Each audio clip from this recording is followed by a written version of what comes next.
les quería presentar al arquitecto Carlos Barduco, que es docente de la Universidad del Litoral, de la Facultad de Arquitectura. Además, trabaja en el Ministerio de Obras Públicas, perdón.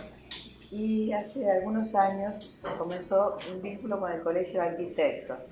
Este vínculo se generó a partir de que veíamos que los arquitectos demandaban herramientas para su ejercicio profesional, herramientas de trabajo, que un poco es una tarea que trasciende al Colegio de Arquitectos, pero que nos pensábamos como un servicio. Entonces lo contactamos, él ya asesoraba la revista Cifras y el Colegio de Entre Ríos también. Bueno, y comenzamos desarrollando algunos prototipos. El primero está colgado hace bastante, prototipos de los que él proveía las planillas de cómputo y presupuesto, planillas de distintos tipos. Él lo va a explicar ahora. Ese trabajo se fue completando y en este momento estamos en un punto en donde prácticamente hay un trabajo que cubre la casi totalidad de las tipologías más usadas por los arquitectos. Por supuesto que no todas las tipologías existentes. Y bueno, y con ese trabajo el colegio está haciendo una serie de estudios de los cuales Carlos le va a hablar un poco a título informativo. Bueno, gracias. Bueno, gracias Nora. Buenas tardes, mucho gusto. Nosotros como trabajo de presupuestación, siempre tenemos que partir de la base de una forma que es, yo diría, insoslayable o por lo menos irrenunciable, que es tratar de cuantificar físicamente primero la obra antes de cuantificarla económicamente, en valores monetarios, dinerarios. Entonces ahí nosotros tenemos un menú de opciones, que esto sí no lo vamos a desarrollar, pero sabemos la importancia que tiene la documentación para poder establecer un buen cómputo de presupuesto. Sabemos que muchas veces, en cuanto a documentación, dos liñitas desde el punto de vista del grafismo no significa más que dos liñitas. Sin embargo, desde el punto de vista de la valoración económica, muchas veces dos liñitas significará, pero van los frentes de placares, y esas definiciones, después seguramente nos vamos a ir a otra documentación que la conocen, que son los pliegos técnicos, de especificaciones técnicas, generales, particulares, y ahí dirá de qué son. En realidad estamos hablando de un conjunto de documentos que para nosotros es el proyecto y es sobre la base que nosotros generalmente hacemos los cómputos. Hay formas de computar también en el lugar, en el sitio, en la obra. Será en otro momento, en otra etapa de la obra, seguramente en la etapa constructiva, seguramente cuando tengamos que hacer un acta de medición, pero de alguna manera pertenece a lo que es la tarea del cómputo métrico, porque lo entendemos como que hay que medir, cuantificar el avance físico, en este caso, de un cómputo que se realiza sobre obra.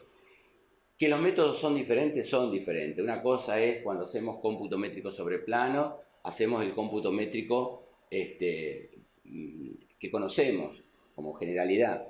Cuando hacemos ese trabajo en obra, podemos sustituir bastante con, yo diría, con oficio, con medios más expeditivos, con estimaciones, y seguramente, y algunos de ustedes que a lo mejor tenga trabajo en obra, yo no sé si van a estar midiendo con algún recurso tecnológico, no quiero decir escalímetro porque ya no se hace más a escalímetro, pero en obra con una cinta. En realidad son estimaciones, son porcentualidades, pero en síntesis siempre tenemos que tener esa cuantificación física de la obra. Después vamos a ver, digamos, como mecanismo, como sistema, cuánto necesitamos desagregar una obra para llegar a un presupuesto medianamente cierto.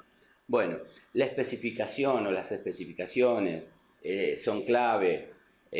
Nosotros tenemos que saber, sobre todo por cuestiones del mercado, qué calidad tiene un material, Eso no necesita abundar más en el asunto. Nosotros tenemos que saber que la documentación también nuestra, producida por nosotros, por nuestros estudios, suelen tener contradicciones, suelen tener interpretaciones contrapuestas. Lo que decimos en un lado a lo mejor lo corregimos, lo decimos de otra manera en otra documentación. También tenemos que manejarnos para el cómputo métrico con un orden de prelación de los documentos. La prelación es aquella indicación que dice qué prima sobre el otro documento. Y ahí, simplemente como anécdota y como recordatorio, sepamos que nuestros planos de detalle, yo creo que es la esencia de lo que realmente queremos mostrar.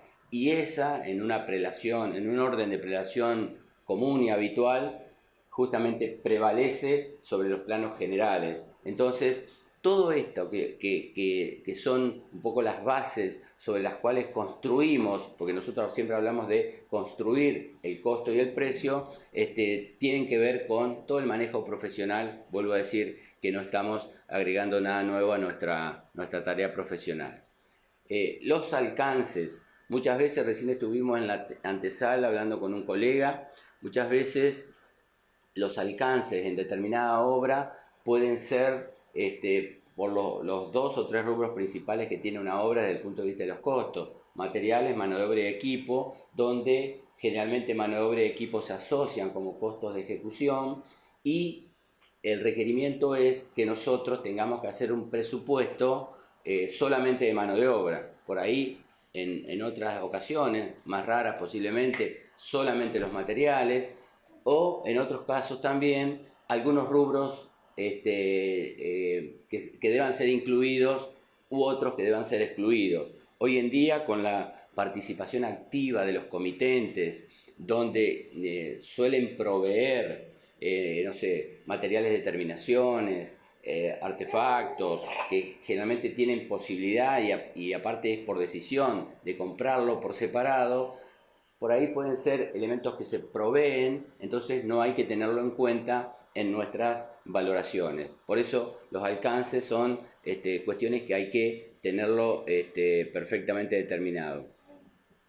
Las unidades de medida, eso es un tema que yo no sé si de los que están acá, y los invito si en algunos casos lo tienen, pero muchas veces traen controversias de cómo medimos cada una de las partes de nuestra obra, que en última instancia tiene un valor económico, ¿no es cierto? Pero cuando el problema es el valor económico, todo se vuelve discutible y volvemos para atrás y terminamos muchas veces cuestionando o difiriendo en la forma en que medimos y llegamos al valor físico que interactúa en ese presupuesto.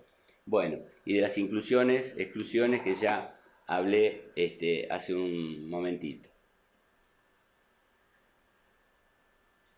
En relación a la etapa que se continúa con los cómputos, nosotros ya tenemos que decididamente entrar en el manejo de los valores dinerarios, ¿no es cierto? Hay muchas veces que la necesidad de hacer un pedido de precio, una encuesta y luego adoptarlos es la tarea en cuestión, es la principal tarea. Muchas veces esta encuesta tiene una forma más personalizada, que ustedes lo harán, que es el pedido de cotización concreto con determinados rubros. Generalmente acá es donde nosotros tenemos que estar abiertos a lo que es, y por ahí está dicho, las reglas del mercado, donde también tenemos que tener ciertas situaciones de contemplación, sin resignar nuestro trabajo profesional, porque nosotros debemos ser, y en este tipo de trabajo me parece que nos ayuda. Vieron que cuando las cuestiones de los diseños y demás, que tiene mucha carga subjetiva, es cierto, pero por ahí es preocupante que todo se vuelva en discusión, y nuestra tarea creativa también pueda ser puesta en duda.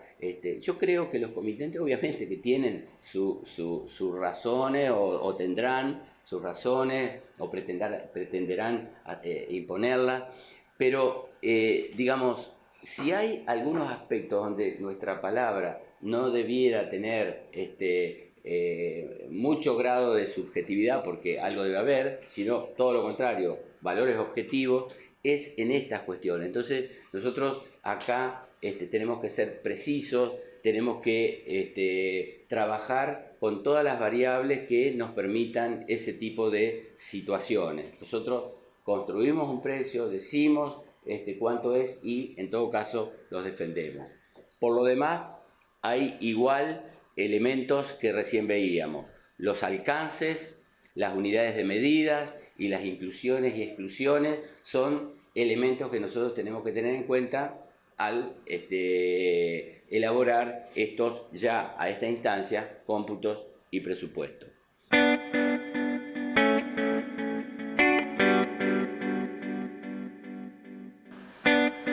Nosotros desde el punto de vista metodológico podemos decir que hay dos formas, o ustedes lo sabrán, la utilizarán, dos formas de arribar al valor económico de una obra. Esto es en forma comparativa o en forma analítica. Cuando nosotros decimos en forma comparativa, y para tomar una de esas y no detenernos tanto, por ejemplo, cuando hablamos de magnitudes físicas, una magnitud física es la superficie. La superficie es una forma donde nosotros podemos arribar a un valor de obra, pero necesitamos completar con la otra variable que nos permita cerrar la valoración. Nosotros acá tendremos la magnitud física, decía, la superficie de nuestra obra, en el mejor de los casos clasificadas las distintas superficies, como lo aconseja el colegio, de algún modo un poco más expeditivo o comercial que tenga cualquier profesional, pero en cualquier caso necesitamos la otra valoración, la valoración económica propiamente. Acá, en este método comparativo que estoy mencionando, como cualquiera de ellos, siempre necesitamos fuentes de terceros. El valor por metro cuadrado nos lo tiene que dar el colegio, una publicación, una revista técnica. Entonces, son métodos muy accesibles, muy rápidos, muy económicos. Seguramente estará un poco el acierto de llegar a un costo real si nosotros elegimos bien la fuente y dentro de la fuente las variables o indicadores que podemos tener para usar en ese famoso valor por metro cuadrado. Vieron que una pregunta incluso de pasillo, que no se llama consulta sino se llama pregunta de pasillo, ¿cuánto está una casa por metro cuadrado? ¿No es cierto? Como que hubiera un valor universal. Y si bien hay situaciones que lo pueden llevar a un valor promedio, nosotros tenemos que saber que las calidades difieren. Bueno, si nosotros usamos, por ejemplo, insumos equivalencias, es decir, que nuestra casa vale como tantas toneladas de hierro o toneladas de soja, también podemos tener un valor. Pero fíjense, este caso, como enseguida se necesita que acá tuvo que haber un estudio previo, donde el valor de construcción lo tuvimos que asociar a un valor comercial, a un commodity o a lo que fuere, y de ahí tener ese equivalencia, digamos, como valor de la obra. Después averiguamos cuánto está la tonelada de hierro, la tonelada de soja, y sacamos el valor de nuestra construcción. Como verán, el primero que mencioné es muy difundido. Es más, nosotros en el colegio usamos ese dato, ese valor, el del metro cuadrado. Sin embargo, los métodos mejores, desde el punto de vista de los resultados, de la calidad del resultado, se supone que estarán en aquellos que son típicamente analíticos, que nosotros tengamos que hacer nuestro cálculo personalizado, donde nosotros manejemos las variables exactamente que se requiere. Entonces, cuando nosotros tengamos que hacer un costo analítico, ustedes lo saben, analizaremos la cuestión de la ecuación fundamental, de cómo construir el costo, y cómo llegar al precio, y elementos que tienen que ver muchas veces con el contexto. Yo siempre lo defino como estos costos indirectos, como el contexto de la obra, que en valores directos, es decir, todo lo que no sea materiales, mano de obra y equipo, existen porque ustedes habrán oído hablar, sobre todo los profesionales que hacen obra, en esos coeficientes resumen que vamos a ver en la tarde de hoy, que terminan definiendo ese paso del costo al precio. Hay un concepto que se llama gastos generales y que realmente es una partida, por no decir una bolsa, en algunos casos bastante definida, a pesar de que tendría que ser muy precisa, de costos y valores que no son la obra misma, no son la obra directa, pero hay que incurrir en ello, hay que erogar esos costos porque son para la obra, entonces hay que tenerlo en cuenta. Bueno, la forma en que nosotros llegamos del costo al precio a través de los análisis es un poco la que nos aseguraría, digamos, buenos resultados y la que en realidad nosotros tratamos que así sea, no decirlo en potencial, sino decirlo que el colegio hace su encuesta, hacemos la construcción del precio y de alguna manera nosotros podamos llegar a tener ese valor cierto. Yo en principio digo, porque los dos métodos son idóneos para determinadas funciones y momentos. Muchas veces no podemos hacer otra cosa que elaborar un valor comparativo, dependiendo mucho en qué etapa del proceso estamos, si estamos en las ideas preliminares, en el anteproyecto, si estamos en una forma muy inicial de este proceso y no vamos a tener elementos para hacer desarrollos analíticos. Entonces, como para no hacer acá uno u otro, los dos sirven, digamos, opinión, los dos sirven, los dos son útiles según el momento en que nosotros estamos trabajando.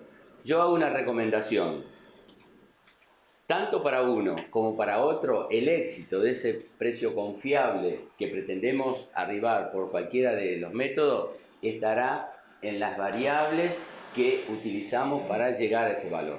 Porque nosotros podemos usar un muy buen elemento de referencia, llámese valor por metro cuadrado, o por ahí, no sé, metro cúbico construido, pero metro cuadrado en general, y llegar a un valor cierto, y no por el otro lado que hicimos una desagregación descomunal, como es a través del cómputo, análisis de precio y presupuesto, pero usamos variables de insumos mal relevados, es decir, el dato técnico nos puede fallar más, por encima de lo que es la metodología. Entonces, yo lo que digo que en potencial, el método analítico, el que nos brinda las mayores posibilidades de hacer nuestro presupuesto personalizado, nuestro presupuesto con nuestras variables. Bueno, el colegio hace sus encuestas, que ya vamos a hablar en el otro módulo, de cómo son las encuestas y demás, hace sus valores unitarios y determina su costo y precio, porque usamos también un coeficiente de las obras que hemos definido como modelos prototípicos. La ecuación del costo y precio nosotros la constituimos de manera ordenada y donde sabemos que materiales, mano de obra y equipo decimos que son los costos directos, que son los costos tangibles, que son los costos de la obra misma, los que podemos tocar, los que podemos ver. Sin embargo, hay otros costos por aquí debajo que son los indirectos, que si bien no lo podemos ver, no sé si lo pudimos ver en algún momento pero sí damos fe que se han gastado, que se han ido. Digo que se han ido porque todos tienen el signo de erogación. Tenemos que gastar en materiales, en mano de obra propia o contratada, en equipo propio o alquilado, en los gastos generales, en gastos de financiación, en lo que es el fisco. Toda esta plata evidentemente tiene un signo de erogación desde nuestro estudio hacia afuera. Y solamente habrá un elemento como es o son los beneficios, que es el que tiene el sentido de el retorno, bien utilizada la palabra, de la recompensa a nuestro trabajo profesional, que para eso trabajamos. Si nosotros no tuviéramos beneficio y a esta ecuación le sacamos esta parte azul, evidentemente podemos trabajar, pero seguramente estaremos trabajando en una ONG, estaremos trabajando para nosotros mismos, podemos estar, digamos, constituyendo igualmente en forma científica, si se quiere, pero esto es una ecuación muy simple, de el paso del costo al precio. Y hay un mecanismo que acá está dicho con la letra K, por ahí también la letra R, que es un coeficiente que se termina constituyendo con valores que representan a los gastos generales, a los financieros, los impositivos y los beneficios en una determinada forma de porcentualización y subtotalización, que por ahí algunos lo conocerán con el nombre de la cascada final de los precios, pero en última instancia es la que a nosotros nos lleva el costo a un valor de venta o de aplicación, que es lo que por ahí se suele llamar a secas como precio. Nosotros tenemos que saber, y muchas veces en reuniones, en la última del directorio, se planteó si eso era costo o precio, y es bueno estar sabiendo, digamos, por lo menos, ya que estamos hablando de valores cuantitativos, ¿cuánto nos separa? Bueno, sepamos que como mínimo nos separa 1,4, 1,5, 1,8, 2, pueden ser los multiplicadores que van desde el costo al precio. Hay variables que están determinadas, las impositivas, no podemos poner, digamos, cualquier cosa, son los impuestos que corresponden a la actividad, pero hay otras variables como los gastos generales, por ahí los financieros según la fuente de financiación que tengamos, por ahí nosotros como constructores, porque esto estamos hablando del costo de construcción, recurrimos a una entidad que tiene intereses más altos, entonces el costo del dinero es mayor. Bueno, habrá variables que no tienen una alícuota única, por demás de decir también los beneficios. Si bien todos hemos visto, desde los que tenemos más años como yo, a jóvenes, siempre se pone beneficio 10%, parecería que es ley, bueno, no es así. Evidentemente el beneficio es toda aquella recompensa a todo este accionar que debe incluirse en los costos por lo que estamos construyendo o el objeto que acá estamos evaluando, ¿no es cierto? Y esto de cada uno de los insumos, digamos, ver cómo nosotros sabemos o debemos saber que se constituyen estas variables. Nosotros los materiales, ¿cómo lo ingresamos a nuestra ecuación de costo? En primer lugar, los materiales son mensurables, medibles en su cantidad. El material tiene una naturaleza, si es un material suelto, si es líquido, si es un metal, y seguramente hay formas técnicas de medir. Esas formas técnicas de medir y que tienen que ver con un determinado consumo, con un determinado trabajo, nos da como resultado un consumo. Por ejemplo, nosotros decimos que para pintar 1 metro cuadrado de pared necesitamos 0,10, es el consumo, litro por metro cuadrado. Toda esta cuestión del consumo, y en todo caso explico o recuerdo también lo que se entiende por rendimiento. El rendimiento sería ese mismo dato pero expresado al revés. Yo lo que digo es lo siguiente. En el primer lugar, dije que el consumo de látex para pintar 1 metro cuadrado de muro es 0,10 litros. Ahora digo, como rendimiento, que 1 litro de látex me rinde 10 metros cuadrados de muro. Estoy diciendo el mismo dato por el lado del rendimiento, que generalmente es el dato que aparece en el prospecto, en la especificación del proveedor. Y acá nosotros los profesionales también tenemos para hacer nuestras propias consideraciones, ya sea para nosotros, que sería deseable, o a veces hasta para rebatir ciertas cuestiones que vienen más bien munidas de direcciones comerciales. Mi producto es el que mejor rinde, el que más elementos respecto a una competencia tiene, y nosotros, si tenemos algo que decir, digámoslo, y si no, como mínimo, si tenemos algo que hacer, que es la corrección, hagámosla, porque muchas veces ustedes se habrán encontrado con este tema de que gastamos más de lo previsto. Y no sabemos si es el albañil, si es nuestra estimación, si es, no sé, dónde está la diferencia.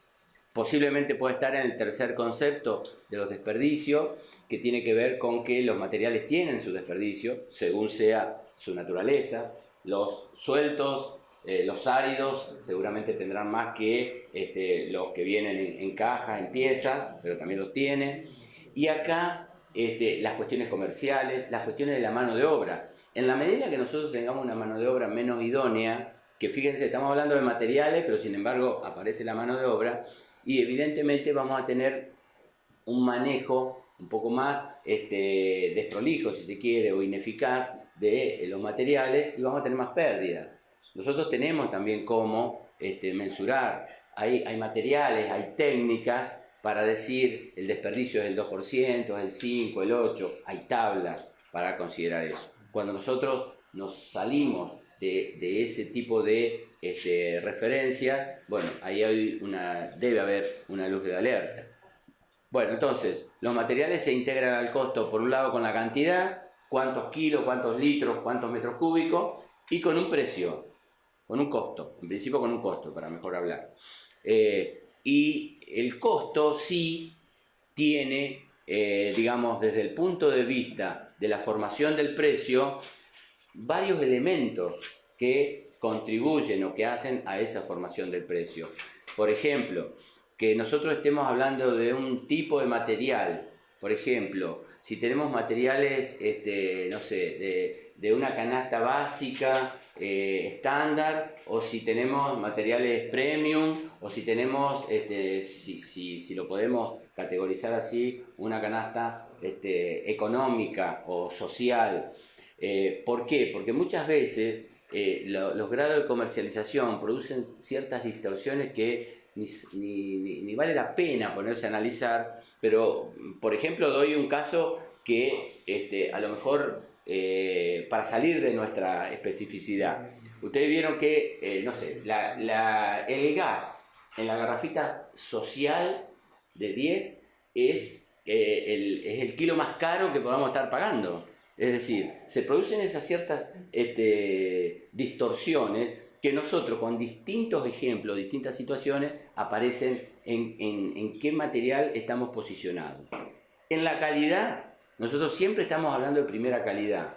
Hay veces que tenemos como alternativa segunda calidad y nos lo dicen, y hay veces que no nos lo dicen y después salta en juntas, en espesores, en colores y demás. La existencia en plaza. Nosotros, dentro de la industria de la construcción, y de todo esto que estamos hablando, que de alguna manera me faltó decir, que es lo siguiente, y acordar. Me parece que la mayoría, el conjunto de las obras y de los profesionales, estamos en lo que podemos llamar obras con construcción tradicional.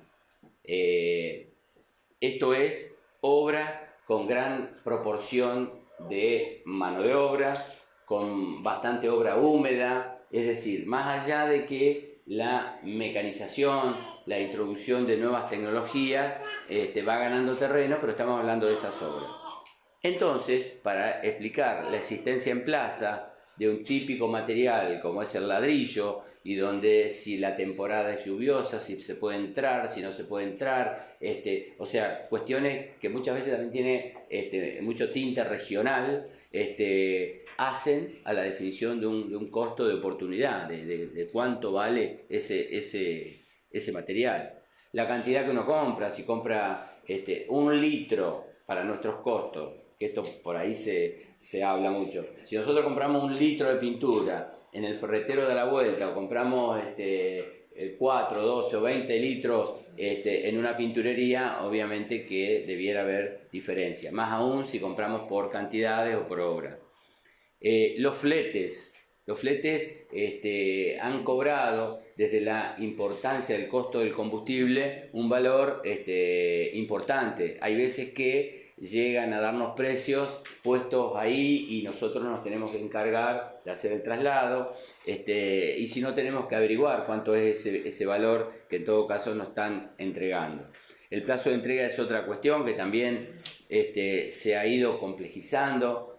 Sobre todo esto tiene que ver, me parece, a mi modo de ver, por nuestra situación permanente, así como el esquema socioeconómico en que nos desenvolvemos, y que no tienen stock, entonces, o no hay stock, no sé si no se puede, posiblemente, entonces hay que esperar, posiblemente también pagar primero, señalar y después esperar. Todas esas cuestiones hacen a los elementos que forman un precio. Si realmente queremos un precio con las mayores bondades de todas estas cosas que estamos diciendo, y seguramente o posiblemente se acusará en el valor.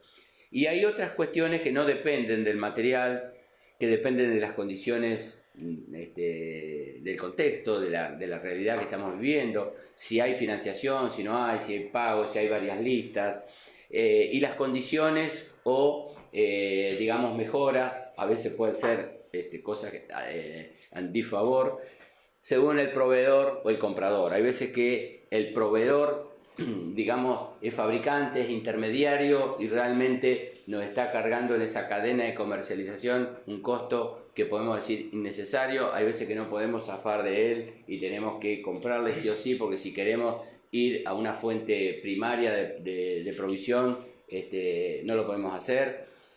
Y por el lado del comprador, digamos, lo que podemos decir que nosotros, los profesionales de las empresas, también tenemos nuestra reputación, nuestra referencia, nuestra solvencia, si somos cumplidores o no, y todos estos elementos terminan siendo lo que forman nuestros precios. Ustedes, fíjense, haciendo acotaciones acá el joven arquitecto, ustedes fíjense, si nosotros, y esto porque me parece oportuno decirlo acá, si nosotros tenemos que poner condiciones, porque una obra real nos pone una serie de condiciones para este material, este precio del material que necesitamos. Nosotros, cuando vamos con nuestro colegio a pedir el valor de un insumo, nos dan un valor de una lista, nos dan un valor, digamos, que seguramente tiene relación con el valor comercial, pero si nosotros lo estudiamos desde estas variables, seguramente podemos ajustar un poquito más ese dato que estamos usando. Con lo cual, no quiero decir que no se use, todo lo contrario, se usa y es un buen dato porque es un dato estándar. Y por ahí una de las cosas que el colegio puede decir y preciarse es que estamos haciendo costos estándares, y que cuando decimos eso, seguramente podrá haber situaciones más complejas, que es lo estándar andará por arriba o para arriba, y en algunos casos que podremos mejorar, sobre todo si estamos en otra posición, ¿no? Una cosa es ir a pedir un precio para pedir y para estadística, y otra cosa es pedir un precio para comprar. Evidentemente las motivaciones son diferentes. La mano de obra es el insumo más participativo en nuestras obras, por esto de la tecnología tradicional. Nuestros modelos tienen, y cualquier obra tiene, el 40 y más del 50% en algunas tipologías de mano de obra. Y costos sería costos de ejecución, donde a la mano de obra se le asocia algún grado de mecanización de equipo que puede estar. La mano de obra, como digo, como insumo, es también, o tenemos también referencias, que es la mano de obra obrera, el obrero de la construcción, regulado por su sindicato y demás, que va a tener sus consecuencias después en la determinación del valor.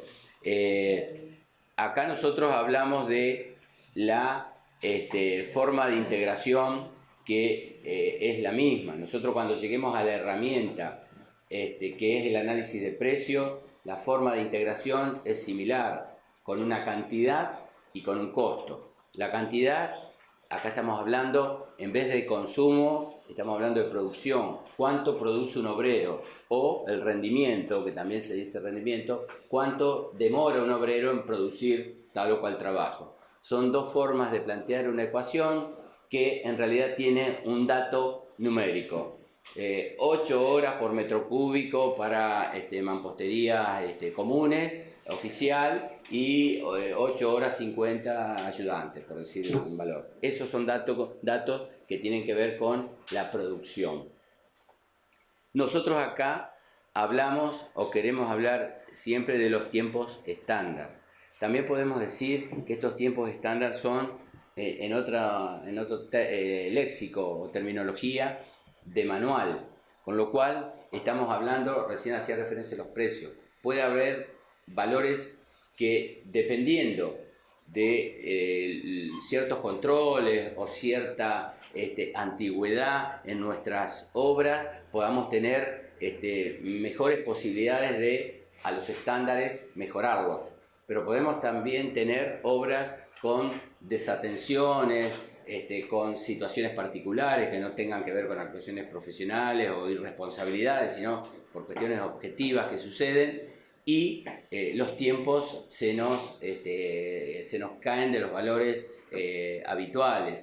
Por eso nosotros acá en el colegio, también haciendo la referencia, tomamos valores estándares. Esto tiene que ver con que hay veces que hay situaciones, y sobre todo la vamos a ver ahora en los costos, donde el colegio debe tomar un valor, yo diría, el reglamentario, por decir de una manera. Son costos que por debajo de esa línea estaríamos infringiendo ciertas cuestiones normadas y bueno, en realidad eso también hace que nosotros quisiéramos analizar un valor, y por ahí muchas veces sucede decir, che, pero para el colegio vale tanto una cierta tarea y a mí mi gente me lo hace por tanto. En realidad ahí estamos justamente puestos en esta ecuación que ahora vamos a ver. Cuando nosotros hacemos una presupuestación a través de los jornales, los jornales básicos y las cargas sociales, estamos haciendo, digamos, como si fuera una liquidación de sueldo en personal en relación de dependencia.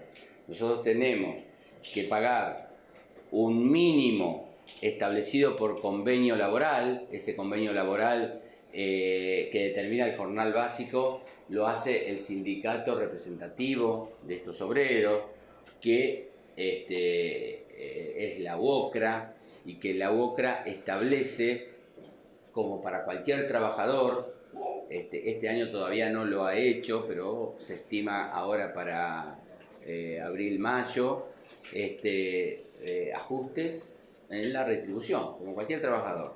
Entonces fijan los jornales básicos y los fija por una matriz que tiene que ver con zonas y categorías, en el sentido de zonas del país. Nosotros estamos en la provincia de Santa Fe, en la zona A, en la zona que tiene el valor, si se quiere, más bajo, y después yendo hacia el sur hay 3 categorías y que los valores son crecientes. Y por otro lado, esas son las zonas, y por otro lado las categorías.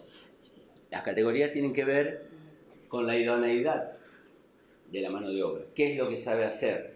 Si tiene alguna especialización oficial, o si directamente este ayudante de peón es su primera experiencia, su primer punto o posición dentro de lo que es una pirámide, porque de alguna manera esto es una pirámide.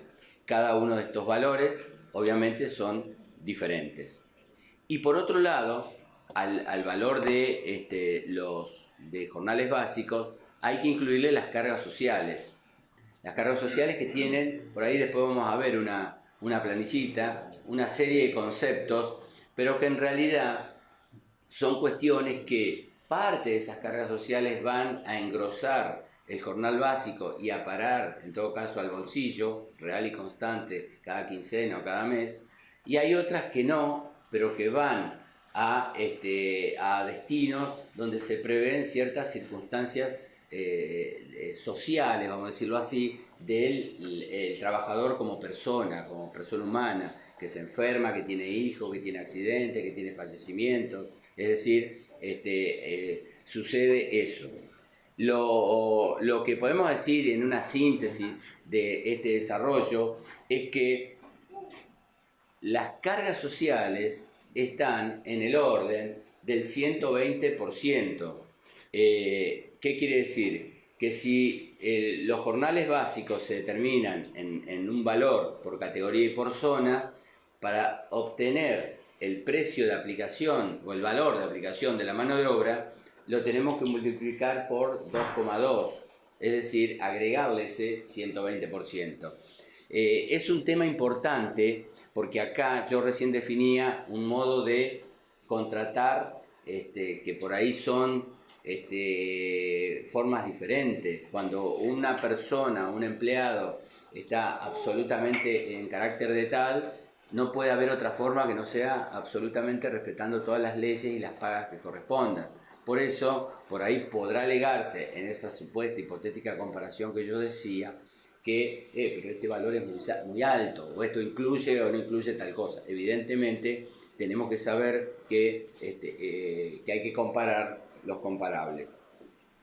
También que en la mano de obra y fuera de las cuestiones más normadas, existen otro tipo de costos laborales que dependen, yo diría, de una cuestión más comercial y más momentánea. Hay veces, fueron momentos cuando también por los avatares de nuestra economía, la industria de la construcción se cae, desaparecen los obreros, se van de una región, de un lugar. Entonces, para retenerlo o para traerlos, hay que hacerles pagos de reconocimiento de viáticos adicionales por encima, pero de alguna manera eso por encima de los costos reglamentarios, vamos a decir así. Entonces, todos esos premios o esos valores, obviamente, son valores más altos. Y hay veces que se lo pueden hasta admitir. A lo mejor a nosotros como arquitectos nos toca estar en un momento en que tenemos que evaluar qué costo desagregado de mano de obra nos están pasando. Y bueno, hay lugares inhóspitos, hay lugares donde realmente hay que traer mano de obra y realmente para movilizar a esa gente, si no echamos mano a recursos extras, económicos, paga, evidentemente para trabajar a valores de convenio nos quedamos en la localidad cercana. El equipo es similar. El equipo nosotros lo tenemos que entender como en la industria de la construcción nuestra y fundamentalmente en la situación actual. Podrá haber ejemplos donde el equipo tenga una alta participación. En general hay rubros que tienen participación, por ejemplo, movimiento de tierra, la parte de bombeo y traslado de hormigón, revocadoras, es decir, cada vez nosotros podemos ir contando cómo mayor el grado de mecanización de nuestras obras. Aún así son valores bajos. No sé cuál es la realidad, o puede ser la realidad, que después en todo caso lo podemos charlar, pero los equipos siempre aparecen más que nada complementando ciertos rubros y en algunos sí decididamente por cuestiones de alcance, de magnitud, reemplazando la mano de obra, ¿no? Y bueno, acá hablamos de cantidad en los mismos términos que hablábamos de de los obreros, hablamos de producción, de rendimiento y de tiempos. Y en cuanto al costo, decirle que nosotros tenemos dos formas de incluir los costos en nuestras ecuaciones. Primero, si son equipos propios que nosotros tenemos dos formas de contabilizar ese gasto de equipo. Tenemos los gastos o costos de posesión y los de operación.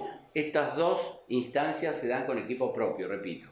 Nosotros, por poseer el equipo, ya el tenerlo nos lleva a tener que compensar en las obras que tengamos la amortización e intereses.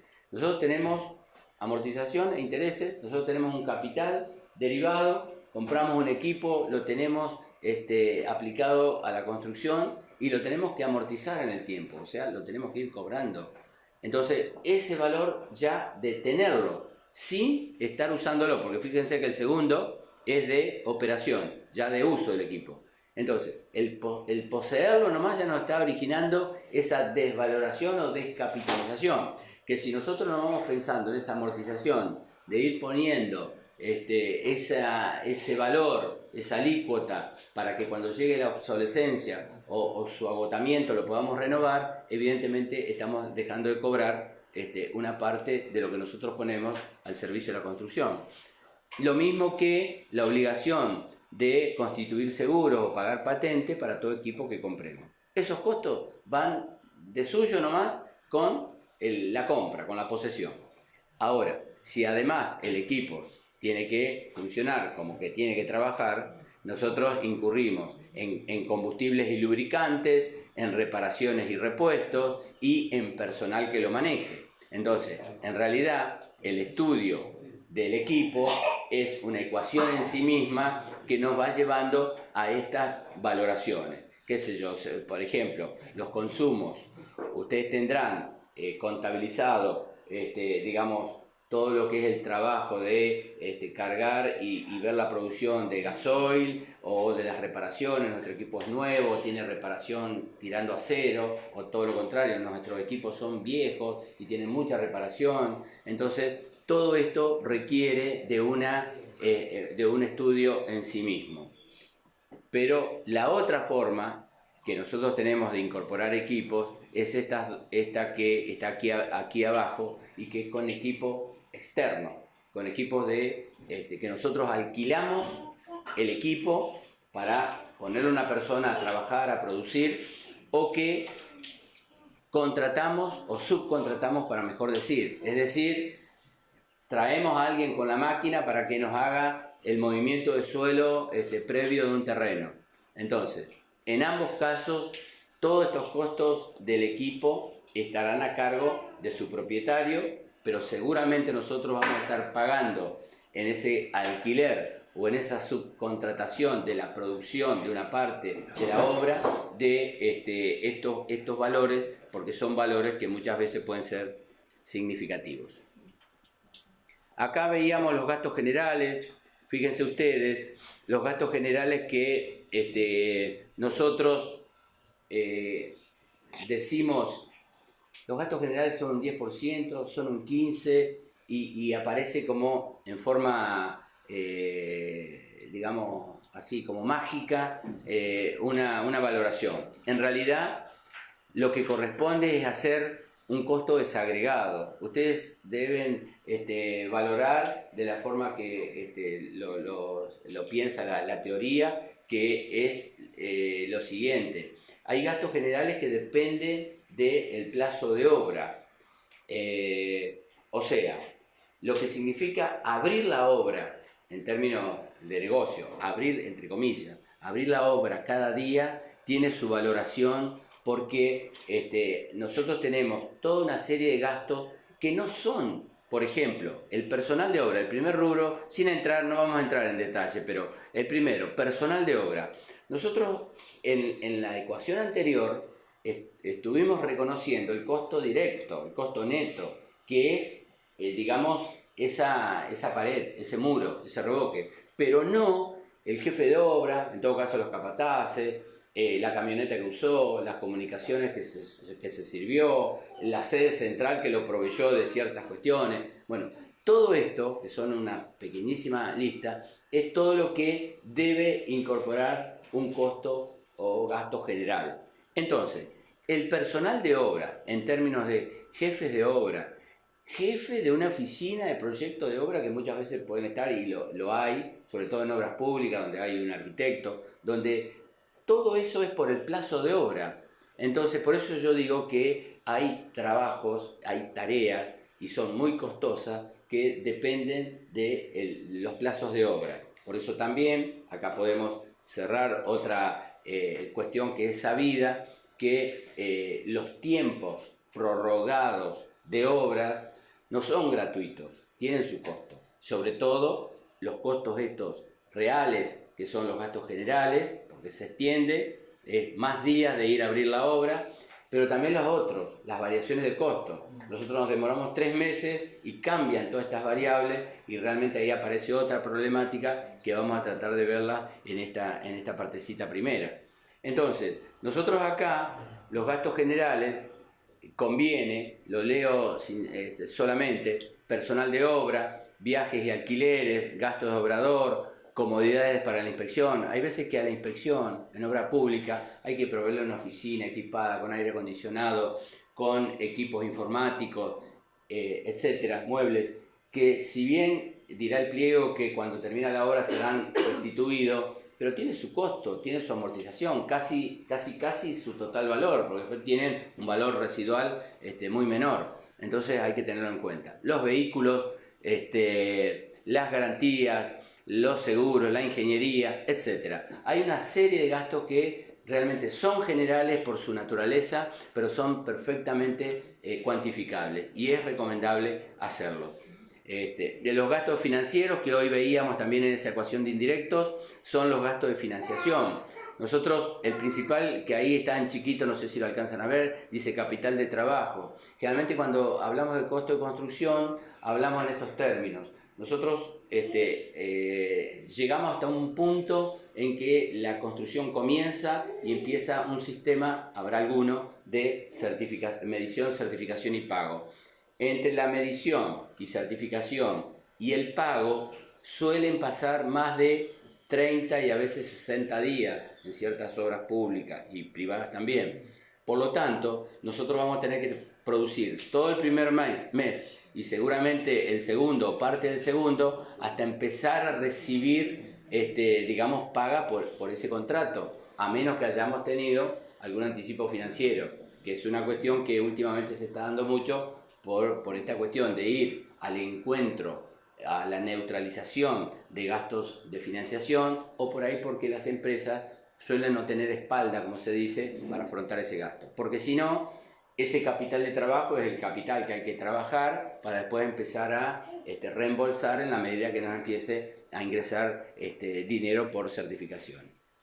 Los gastos impositivos son por imposición fiscal, son las alícuotas que conocemos, 21% generalidad de IVA, con las exenciones, con las particularidades de viviendas y demás, y las utilidades o los beneficios en términos de utilidades, que dependerá un poco de la apetencia que pueda tener, digamos, quien esté construyendo, y que solamente habrá como regulador, bueno, su apetencia, y en todo caso las reglas del mercado, que les pondrá límite. Nosotros con eso llegamos a valoraciones que ustedes ya conocen. Son los clásicos presupuestos armados con una desagregación que concentra ítems en determinados rubros. Es decir, acá en una construcción podemos estar hablando, o en un presupuesto, perdón, podemos estar hablando de 20, 22 rubros, que a su vez cada uno de ellos contemplan o concentran ítems los ítems generalmente, esa es la lógica y esa es la práctica habitual, es por una afinidad tecnológica, constructiva. Puede haber algunos ejemplos que no lo sean por tal motivo, pero de alguna manera es la forma ordenada en que nosotros presentamos un detalle de la valoración de obra, con sus correspondientes columnas de la descripción, la unidad de medida, la cantidad, los importes de ítem, los importes por rubros y las incidencias en relación al total. Y aquí debajo, una forma que puede ser de esta manera, que es llegar a un costo neto y hacerle las aplicaciones de gastos generales, beneficio, un subtotal, gastos financieros si se requiere o si se puede. Hoy en día, digamos, esta cuestión de los gastos financieros no está tan explícita como está puesta aquí. Y finalmente, por aquí debajo están, en última instancia, los impuestos, como imponibles sobre la última subtotalización. Entonces, nosotros aquí, de una manera desagregada y con importes intermedios o subtotales, vamos pasando del costo al precio. Los análisis de precio, que son nuestras herramientas, digamos, más desagregadas de llegar al valor. Nosotros acá trabajamos con lo que se denomina una estructuración estándar. Para cualquier caso, nosotros vamos a tener un menú de opciones que reconozca la totalidad de nuestra obra. Nosotros vamos a tener, en todo caso, tantos análisis de precios como ítem tengamos desagregado en nuestro presupuesto, y esa es la lógica documental que siempre acompaña a la discriminación o la fundamentación del precio. No basta muchas veces, y sobre todo en momentos licitatorios, de cuando presentemos un presupuesto, de dar el valor, sino fundamentarlo y tener esto que oficia de la desagregación, de la demostración, pero también son herramientas que después se utilizan a lo largo de la administración del contrato. Muy posiblemente, si ese contrato tiene algún tipo de modificación, ese proyecto, y haya que estudiar algún agregado, alguna supresión, seguramente volvamos a esta herramienta, porque son las que nos van a permitir ponerle esa nueva valoración, en todo caso, a nuevas partes de obras que surjan de esas cuestiones. Así que en este caso, el análisis de precios sería la desagregación del presupuesto, y acá para estos dos son similares, nada más que, digamos, como para mostrar que se puede hacer en forma desagregada con cada uno de los elementos de subtotalización, gastos generales, beneficios e impuestos, o directamente trabajarlo con un coeficiente resumen que después habrá que explicitarlo por separado de dónde sale este valor, 1,51. Y en verdad sale de considerar, que por aquí lo dice, el 15% de gastos generales, el 10% de beneficio y el 21% de IVA. En un análisis un poco más desagregado aún, nosotros podemos llegar a tener que hacer análisis primarios. Muchas veces, y dependiendo del material, obtenemos precios en fábrica, le tenemos que agregar el valor del flete, le tenemos que agregar un costo por manipulación, que generalmente ocasiona desperdicio, y tenemos un valor que, en definitiva, supóngase 17.50 que dice acá, que no es actualizado, hoy es este que está acá, hoy el acero está superando un poco los 20 pesos. Lo mismo la mano de obra. Nosotros acá tenemos un costo desagregado donde, partiendo de los básicos de convenio, pasando por las cargas sociales, que en este caso está un 116%, más algunas bonificaciones extras, llegamos a valoraciones que después las usamos en los análisis de precios. Muchas veces estos cálculos primarios, antes de hacer los análisis de precios, suelen ser requeridos para ver de qué tipo de valoración estamos hablando. Y acá, para el caso que nosotros tengamos la aplicación solamente de un coeficiente como resultado y como multiplicador en todos y cada uno de los análisis de precios, por separado y por única vez, se prepara un coeficiente resumen que va a decir 15% de gastos generales, 10% de beneficio, 21% de IVA, y representa ese porcentaje. Entonces, hasta aquí me queda la mano de obra, un poco de dónde sale ese 16% utilizado en ese ejemplo. Fíjense ustedes, yo les decía, todas las cuestiones que tienen que ver con situaciones salariales, laborales, porque sabemos que el trabajador tiene su retribución, pero si va todos los días o no falta nunca, tiene la asistencia perfecta, que tiene los días feriados pagos, que tiene las vacaciones pagas, que tiene todas estas posibles contingencias de su vida y que hay que considerarlas en una ecuación, que esto también tienen participación las cámaras de los constructores, es decir, los patrones, y de alguna manera hay de estas cuestiones que van como contribución por parte del obrero, contribución por parte de la patronal, y en síntesis se resuelve con estas cargas sociales o se da respuesta a esas contingencias sociales que puede tener la vida laboral del trabajador. Entonces, con esta primera parte, digamos, hemos así recorrido rápidamente y a manera de recordatorio lo que significan las bases de una presupuestación, lo que significan para nosotros estar hablando en términos analíticos, y cuando digo analíticos nosotros tenemos que saber que la palabra ya está presuponiendo una máxima desagregación de la información. Hay veces que la información la tenemos y hay veces que a la información la tenemos que producir, pero siempre la debemos estar utilizando en nuestros cálculos. Nosotros, cuando no hacemos todo esto, usamos los resultados de todo esto, que es el valor por metro cuadrado o lo que decíamos hoy, que no está mal, al contrario, vuelvo a la reivindicación. Es más, repito, en el colegio nosotros hacemos esto, pero por que debemos saber, nosotros queremos un camino más corto, más abreviado, más simplificado. Entonces, y para que todos, el conjunto de los matriculados, podamos usar la misma base, es la intención del colegio de tomar valores que ya después vamos a hablar concretamente de lo que hizo el colegio, y haciendo en todo caso una comparación, ustedes van a poder ver de cómo o de cuánto estos preceptos que son teóricos pudieron ser aplicados, pueden ser llevados adelante en la práctica del colegio. Si me permiten, estamos más o menos bien de tiempo.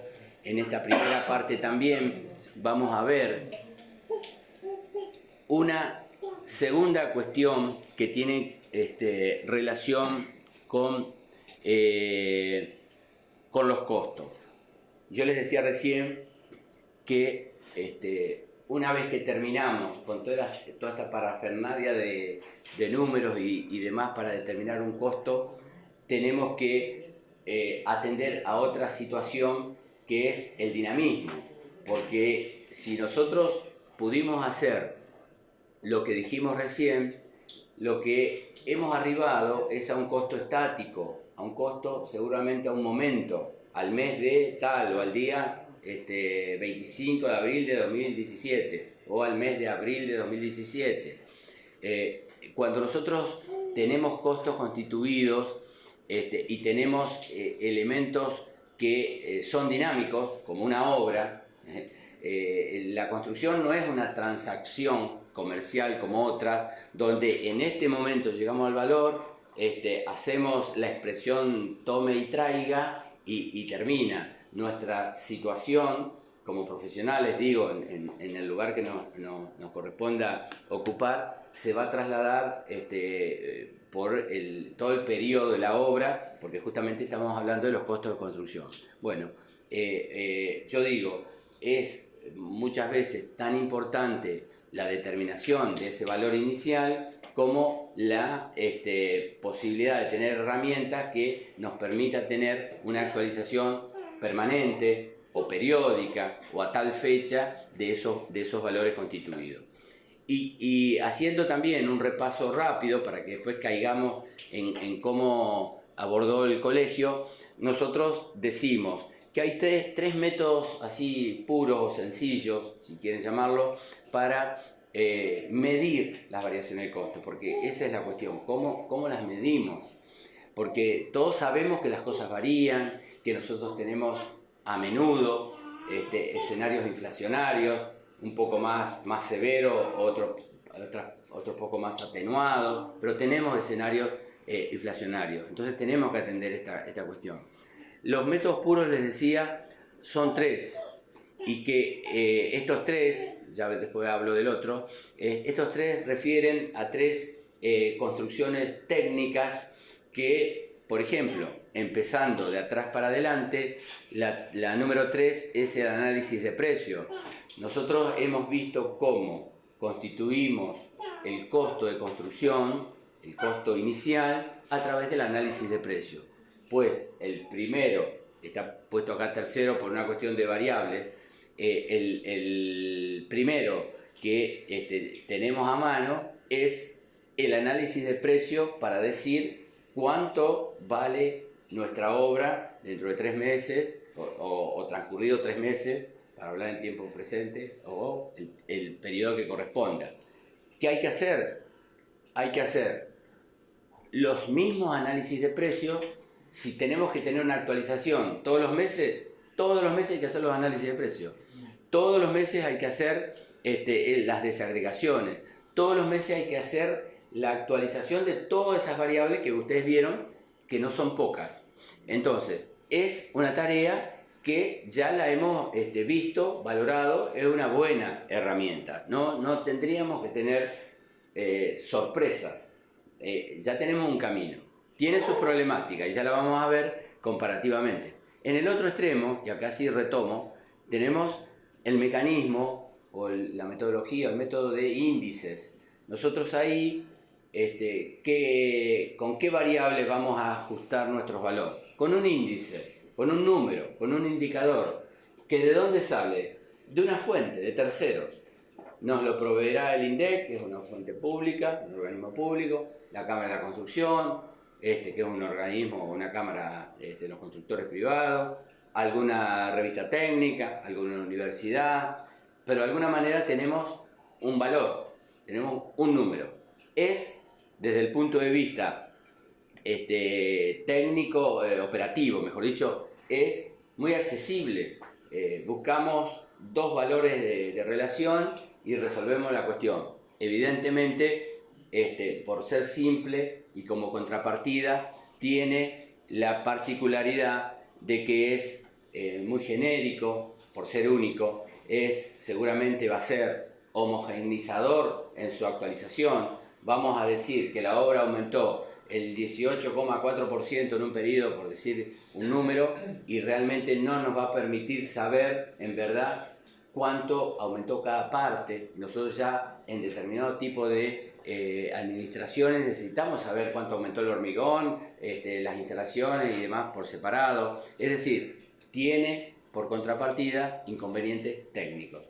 En el medio está una situación intermedia que son las fórmulas polinómicas, que son construcciones también de ecuaciones que tratan de hacer una síntesis entre estos dos métodos, sistemas que acabo de decir.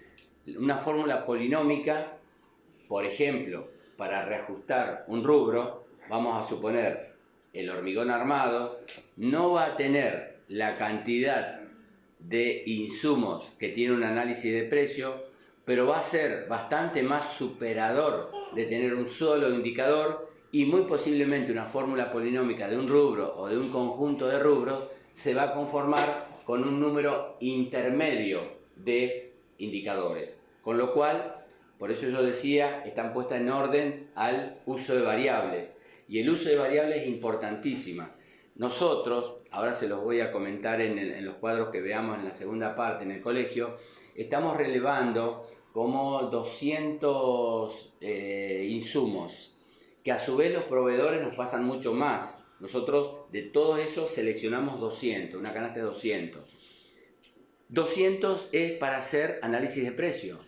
Si nosotros trabajáramos mes a mes con una actualización por índice, necesitaríamos saber el número de la Cámara de la Construcción o el INDEC y solucionado el tema.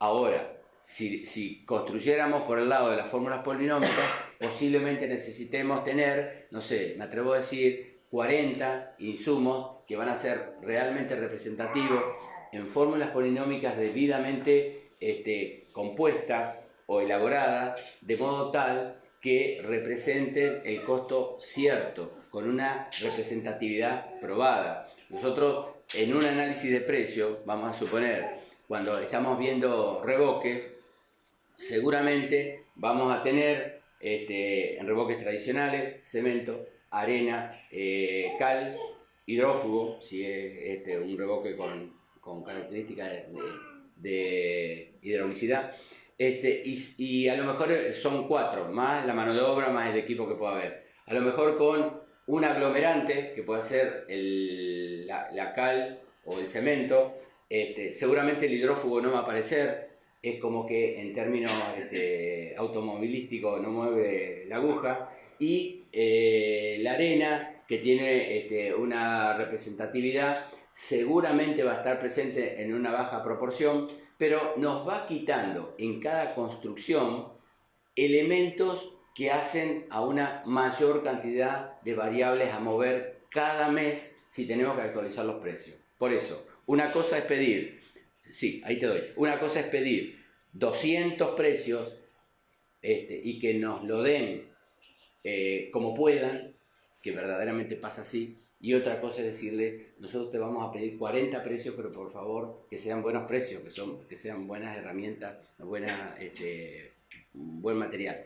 Vuelvo, digamos, a decir lo mismo.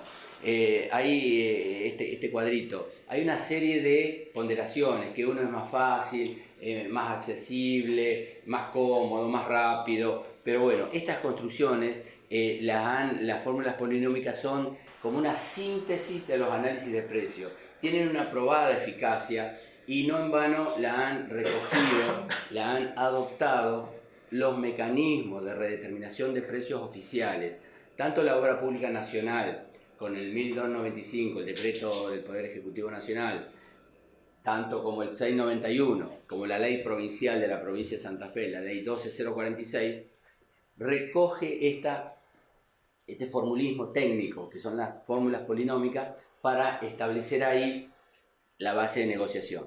Las equivalencias. Yo recién en el tema de la presupuestación hablaba de que es una presupuestación con términos de actualización permanente, porque las equivalencias es otra forma que generalmente se usan en transacciones privadas, en situaciones particulares, y acá donde yo les doy, por ejemplo, la relación. Vamos a hablar ahora de la relación salario. Si yo estoy haciendo un barrio de vivienda, yo soy proyectista, director de obra, un barrio de vivienda de docentes, hagamos un acuerdo con determinadas variables para que el costo de la obra pueda llevar un cierto avance sin inconveniente de las partes entre la relación costo de construcción y salario. Entonces, la variable salario es la variable que hay que medir para establecer los ajustes, y después será todo un mecanismo. Simplemente quiero decirles que de estos 3 sistemas, como también cabe para la presupuestación, hay que medir, posiblemente en esta última palabrita, proporcionalidad, razonabilidad, equidad. Hay veces que se hacen trabajos, por ejemplo, muy desagregados, presupuestaciones enteras de muchos rubros de ítem, y que las variaciones son insignificantes, como que no hay ahí la proporcionalidad que debiera. Pero también ocurre que hay veces que se están manejando obras de alta cotización, de mucha complejidad y heterogeneidad de rubros, donde se pretende y verdaderamente se hace una actualización con un solo valor, que es un índice, evidentemente ahí estamos homogeneizando seguramente de una manera distorsiva. Posiblemente la distorsión pueda ser para arriba o para abajo, eso no importa, pero seguramente no va a ser justa. Entonces, para que veamos la lógica de los funcionamientos de los índices, es la relación de dos índices. Un índice a fecha de redeterminación dividido el índice a fecha base nos da un coeficiente de actualización. El INDEC da 110, nuestro índice base era 100, la relación es 1,1 en valor de coeficiente. La fórmula polinómica, que en todo caso es la que más me gustaría explayar, después tengo otras diapositivas, es la que a nosotros nos permite armar una ponderación de materiales, mano de obra y equipos como elementos representativos. Nosotros podemos decir que vamos a reajustar una obra, o más seguramente una parte de la obra, pongámosle la obra gruesa, con determinados materiales, mano de obra y con equipo. Imagínense ustedes si yo les pongo que la fórmula de redeterminación para la obra gruesa de una casa, de una obra doméstica, vivienda individual, será en el conjunto de materiales con ladrillos, con cemento de albañilería, con hormigón elaborado y algún elemento más que surja. Todo esto se lo estoy diciendo, pero tiene que surgir de un estudio. Más la mano de obra, que en realidad en la mano de obra no es necesario, y esto es un dato que les doy para quienes no estén operando, los que están trabajando con el tema lo saben, en la mano de obra de los indicadores no hay diferencia entre oficial, medio oficial o ayudante. Las variaciones de índice son homogéneas, porque los aumentos salariales de hace bastante tiempo atrás son homogéneos, a todos le dan el mismo porcentaje. Hay momentos en que las porcentualidades variaban, entonces ahí cuando varían en forma diferente hay que trabajarlos como variables independientes. Y los equipos se pueden tomar, hormigonera, un camión, algunos elementos representativos donde podemos realmente llevar adelante una obra. Ya lo vamos a ver ahora en una formulita básica. Y los análisis de ítem nosotros tenemos que hacer costo directo, costo indirecto, hacerlo al momento de la redeterminación o actualización versus o comparativamente con los valores iniciales y ver lo que nos da. Evidentemente es un método muy laborioso en cuanto a trabajo a realizar. Los sistemas públicos, rápidamente, están ni 5 minutos, ni 3 minutos se las mantengo ahí arriba, son la ley 12046, el decreto provincial, el decreto nacional 1295 y el decreto modificatorio complementario del 1295, que es el 691/16. Son los métodos de redeterminación vigentes hoy en día. Estos valen para obra pública, pero les digo y se los traigo a colación, si no, no sería pertinente, que son muchas veces como tenidos en cuenta, porque hay bastante escrito, bastante material para operar con esto, entonces se los suele utilizar, con la posibilidad de que como no son obras, si es que no lo son, ¿no? Obviamente, que son obras privadas, nosotros podemos hacer distintos tipos de movimientos. Pero, por ejemplo, a tu pregunta, arquitecto, el tercero, periodicidad, para comparar. La primera es trimestral, trimestralmente en forma obligatoria. Mensualmente hay que hacer una revisión y verificación si varía el 5%. Perdón.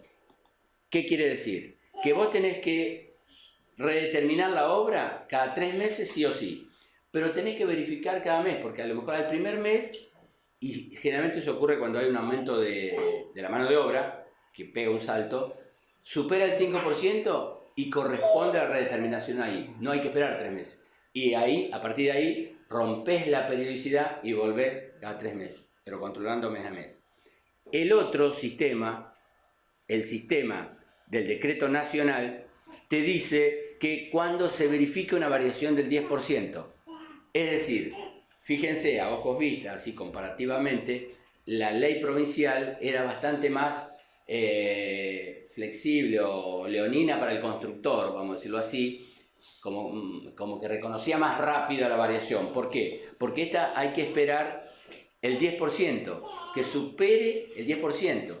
Si vos tenías que hacer una obra que variaba el 8 o el 9,9 durante todo el plazo, no se te va a pagar un peso de variación de costos. Con lo cual, estos sistemas generan otro tipo de problemática, que como vos sabés que está aplicable esa normativa, se empiezan a producir los colchones al momento de la presupuestación. Si yo sé que esta obra va a haber un aumento del 10 y no me van a reconocer el 10 porque la reglamentación dice el 10, entonces empiezan a ver esas cosas, ¿cómo es?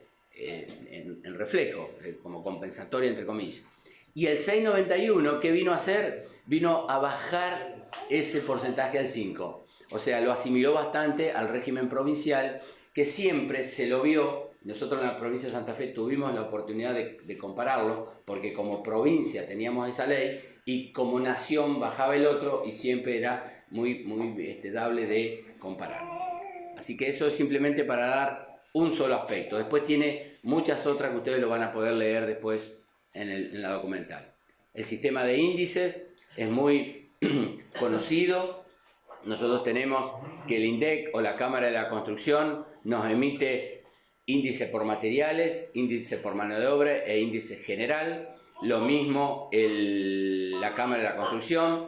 La particularidad de esto es que podemos medir en forma general cada uno de los grandes rubros, materiales y mano de obra en este caso, pero no así los distintos materiales. Todos los materiales, por ejemplo, ahora creo el último INDEC, creo que dio el 2, me parece, como en marzo, como el 2 al barrer en todos los materiales. Y ese es el promedio. Obviamente, si nosotros queremos saber cuánto varió el acero, el aluminio o el porcelanato, y ese dato no nos sirve, lamentablemente. Pero que es cómodo y es práctico, y que dependiendo de qué tipo de circunstancias estemos manejando, lo podemos usar sin lugar a duda. Nosotros acá, fíjense, también está hecha con índices, esta curva. Está hecha anualizada y está hecha hasta septiembre del 2016. Yo la tengo continuada esta hoy, pero les quiero mostrar lo que sucede. Nosotros, Colegio de Arquitectos, somos acá, el verdecito. Bueno, estamos ahí en el montón. Por ejemplo, la performance del 2015 fue mejor porque estamos bien metidos, fíjense, entre todas las variables. ¿Qué quiero decir con esto? Generalmente los índices se van, digamos, por ahí alejando, por ahí acercando, pero en un determinado análisis de un horizonte relativamente importante, todos tienden a compensarse y a encontrarse dentro de una banda. Sí ocurre, por ejemplo, acá, en este punto, ¿cuál es la revista Publicación Arquitectura de Clarín? Acá hubo un salto que después, fíjense, se tuvieron que quedar porque evidentemente acá tuvieron un dato determinado, no critico ni mucho menos, pero en este momento digamos, se fueron como apartando. Pero ellos no terminaron acá arriba, como todo hubiera hecho suponer, que siguen con esta dirección, sino que después se fue compensando y entreverando ahí entre el conjunto. Generalmente con los índices pasa eso. Y si esto es una curva que se está haciendo por tramo anualizada. Si nosotros lo hacemos así a lo largo, como las emite el INDEC o la Cámara también, ustedes van viendo que se van pareciendo y se ven esas ondulaciones, digamos, en determinados periodos. Y esto es lo que quería llegar, que es la concepción de una fórmula polinómica. Porque este es el sistema actual y bueno, en esto vieron que no muy a menudo los arquitectos nos reunimos para hablar de estos temas. Entonces, por ahí es oportuno hablar de estos sistemas que existen y a lo mejor lo podemos utilizar. Nosotros acá tenemos concretamente las bases como para construir un indicador de factor de redeterminación de fórmula polinómica. Nosotros lo que tenemos que decir es lo que yo ya les dije recién en palabras. Tenemos que dividir monomios, o sea, parte de este polinomio, que recojan los elementos componentes del costo principales. Y nosotros sabemos que a nuestras obras la componen principalmente los materiales, la mano de obra, el equipo y en este caso particular de esta transparencia, el flete, el transporte, una obra particular. Entonces, cada uno de ellos tiene que tener una probada incidencia.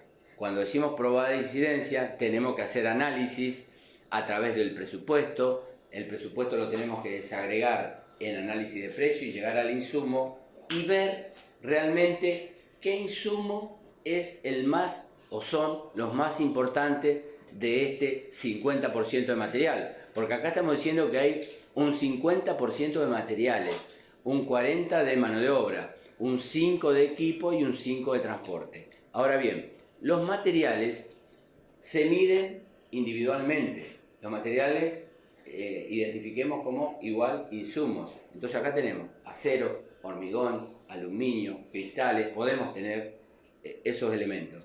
Entonces, la particularidad de esto es que nosotros podemos constituir esta fórmula diciendo que de este 50%, si es que lo transformamos en un nuevo 100, el 40% es hormigón, el 30% es, no sé qué dije, carpintería, el 10% es cristales, hasta cerrar ese 100%, lo cual nos va a permitir a nosotros identificar primero cuáles son esos 4 o 5.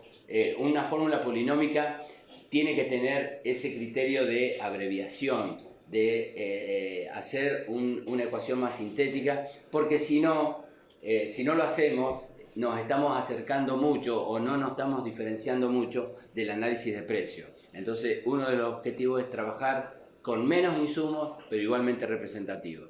Así que el concepto de la formación es que cada uno de estos elementos, el 0,50, el 0,40, el 0,5, el 0,5, sume 1. Cuando nosotros vamos a establecer en su momento los análisis y en las ecuaciones siempre vamos a tener un valor sub 1 y un valor sub 0. El valor sub 0 siempre es el valor base y el valor sub 1 es el valor del momento del análisis. Siempre nos va a ir dando una valoración, generalmente, lo digo siempre porque están ocurriendo algunas negativas, 1, digo negativa porque por ahí en las listas del colegio se ve que hay distintas expectativas, no se mantiene el precio o no se venden y vienen algunos 0,95, 0, también, o sea, hay una especie de acomodamiento de algún insumo. Entonces, todo este valor que en un momento esta fórmula daba 1, nosotros le ponemos valoraciones a nueva fecha y nos dará 1,15, es decir, que nos permite llegar a un valor único de aplicación, pero a través de valores particulares, y lo que tiene de justo y equitativo, que es uno de los digamos, objetivos de todos estos sistemas, es que nosotros medimos el acero con la variación del acero y con su proporción, el hormigón, los cristales, las carpinterías, y no medimos con un índice genérico la generalidad de la obra. Entonces, estos son los métodos que son muy complejos de estos análisis de precios. Imagínense ustedes, este es un análisis de precio de hormigón que se puede transformar en esta fórmula polinómica. Tiene los elementos cemento, arena, piedra, que para el indicador aquí abajo es hormigón. Tienen el acero, que es importante, pero también hay otros materiales metálicos como el alambre y el clavo, y van a un valor único del acero. Va el valor de encofrado, y ahí con 1, 2, 3 materiales nosotros hemos sintetizado 1, 2, 3, 4, 5, 6, 7, 8 insumos. Ahí este ejemplo nos muestra cómo una fórmula polinómica puede ser, y en verdad que lo es porque hay resultados comprobados, igualmente eficaz con menos elementos, pero importantes todos ellos y en la debida proporción y representatividad para medir variaciones. O sea, de nada hubiera servido que nosotros acá, que hicimos un solo indicador con el acero, incluimos el alambre y el clavo, que lo abramos, porque el alambre y el clavo hubiera proporcionado, yo diría, una variación ya contenida en el otro material principal. Esa es la lógica, la interpretación genérica de una fórmula polinómica. Así que bueno, esta parte de las aplicaciones, que después tiene el efecto de que el FR1 reconoce, a ver si está por aquí, así vamos, resultados, sí, acá. La parte amarilla es la parte de presupuesto, el presupuesto de contrato, el presupuesto de oferta. La parte verde, la redeterminada. Nosotros en su momento dijimos que los factores de redeterminación serían el FR1 para este rubro, el FR2 y así. Los resultados económicos son estos. Fíjense que acá hay un 0,9. El valor actualizado es multiplicando el valor base por el valor del factor de redeterminación. Con lo cual, los nuevos valores son estos arribados, y acá donde había 6.400 pasó a 7.200 y así sucesivamente hasta tener los valores actualizados.